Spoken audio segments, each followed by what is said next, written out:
गौड़ा कनिए भांग पीसू ने। भांग भी पीसब, अब हमारा तो भांग पीस के नहीं दे। भांग बिना नहीं नीक लगैए। चोखा चोखा खा कर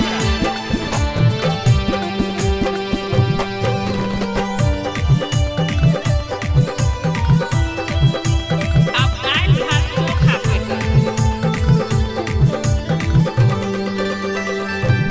गौड़ा ये जल्दी पीसू भांग के पत्ती, लेने आओ गांजा, लौके आओ गांजा के चीलम ये। गौड़ा ये जल्दी पीसू भांग के पत्ती, लेने आओ गांजा, लौके आओ गांजा के चीलम ये।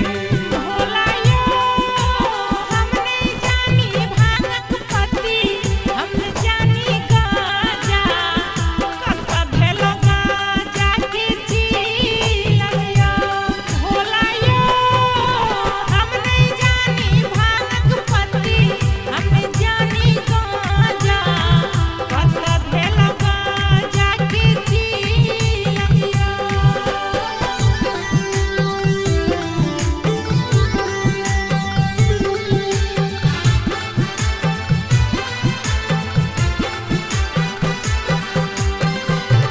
गौड़ा ये के लगल भांग के पत्ती, के लगल गांजा, कत ये हेरायल गांजा के चीलम ये। कत ये हेरायल गांजा के चीलम ये। कत ये हेरायल गांजा के चीलम ये।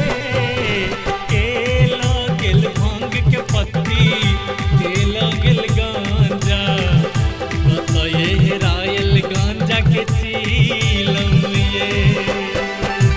स्वामी जी बसहा चढ़ गेल भांगक पत्ती, चूहा लागल गांजा, गणेश हरा देलक चीलम यो।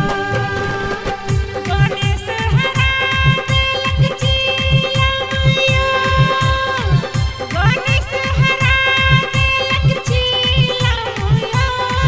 हये बारिये में छै भांग के पत्ती, बारिये में छै गांजा, माटी के बना दिया चीलम ये। हये बारिये में छै भांग के पत्ती, बारिये में छै